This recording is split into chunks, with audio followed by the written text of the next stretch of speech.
¿Alguna vez han pensado qué significa eso de ser movido por Dios? Suena bien, ¿no? Pero no es solo una frase, es un impulso real, algo que te saca de la inercia y te pone en acción. Para entenderlo bien, vamos a desglosar una historia increíble de hace miles de años que nos va a servir de mapa. Y aquí está, digamos, el corazón de todo el asunto. Esta frase es la clave. Nos dice que la verdadera acción, la que cuenta, no nace de la obligación. No es un simple tengo que. No, nace de algo mucho más profundo. Una chispa, una inspiración, un verdadero despertar del espíritu. Y para que esto no se quede en teoría, la fuente que analizamos nos lleva a una historia fascinante del libro de Esdras. El protagonista es un rey pagano, Ciro. Suena raro, ¿verdad? Pero su historia es el ejemplo perfecto de lo que es tener un espíritu movido por una fuerza divina. Aquí es donde la cosa se pone de verdad interesante, porque lo que le pasa a Ciro no es casualidad, para nada. La idea de fondo es que existe una especie de reloj divino, un mecanismo celestial que funciona con una precisión, absoluta, donde todo encaja a la perfección. A ver, vean nomás cómo encaja todo. Justo, pero justo cuando el reloj profético marcaba el final de los 70 años de cautiverio, ¡pum! Dios despierta el espíritu del rey Ciro. La caída de un imperio, el ascenso de un nuevo rey, todo sincronizado para cumplir la profecía de Jeremías casi al minuto. Es que es asombroso.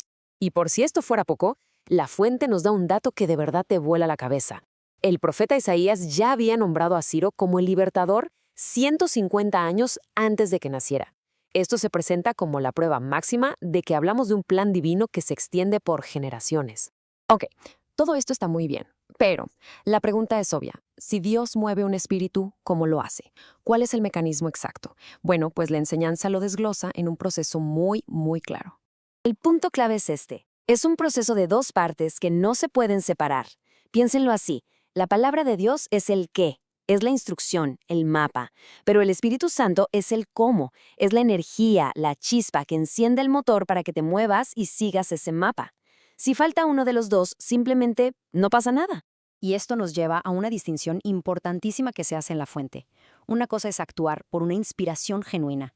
Y otra, muy diferente, es hacer las cosas por hacer, que en el fondo es como una imitación vacía. El contraste que se nos presenta es brutal, ¿eh? Por un lado está el servicio auténtico, apasionado, que nace de un espíritu que está vivo. Y por el otro tienes una acción que es pura apariencia, mecánica, fría, que la fuente califica duramente como un insulto para Dios. Palabras mayores. Entonces, ¿cómo sabemos si el espíritu de alguien está de verdad movido por Dios? Según esta enseñanza, no es un sentimiento secreto que te guardas. No. Se tiene que notar.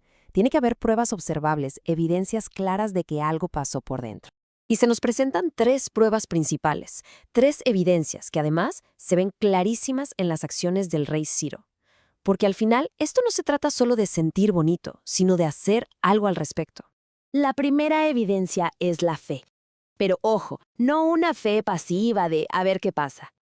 Es una convicción profunda de que la palabra de Dios es un mandato personal directo. O sea, Ciro no lo tomó como una sugerencia para el mundo. Lo vio como una orden directa para él, Ciro, que tenía que obedecer sí o sí. La segunda evidencia es la confesión, y tiene toda la lógica.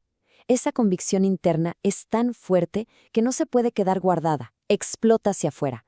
Ciro no tuvo pena ni miedo de proclamar el mandato de Dios por todo su imperio, convirtiendo su fe personal en un decreto público y real.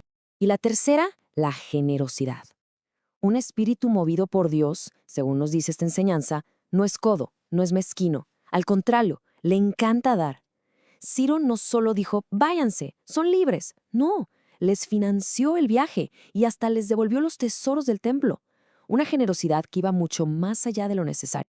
Y aquí es donde la historia de Ciro de hace más de 2000 años de repente se conecta con nuestro presente. Porque su ejemplo no es solo una anécdota histórica, se convierte en un modelo a seguir, en un desafío directo y muy personal. La idea central, y esto es muy fuerte, es que este llamado de Dios es intensamente personal. La fuente usa esta frase con nombre y apellido para dejar claro que no es una invitación general al mundo, no, es una misión específica, única e intransferible para cada persona. Y para que quede clara la seriedad de este asunto, se lanza una advertencia bien contundente. Se nos recuerda la historia de Jonás, aquel que intentó huir de su misión divina y, bueno, ya sabemos cómo le fue. La implicación es clara. Ignorar ese llamado personal nunca es una opción neutral. Y así, todo este análisis de Ciro, del reloj divino, de la palabra y el espíritu, nos lleva a esta última pregunta. Una pregunta que transforma un concepto teológico antiguo en una interpelación directa, que nos invita a reflexionar, no solo sobre la historia de un rey persa, sino sobre la nuestra.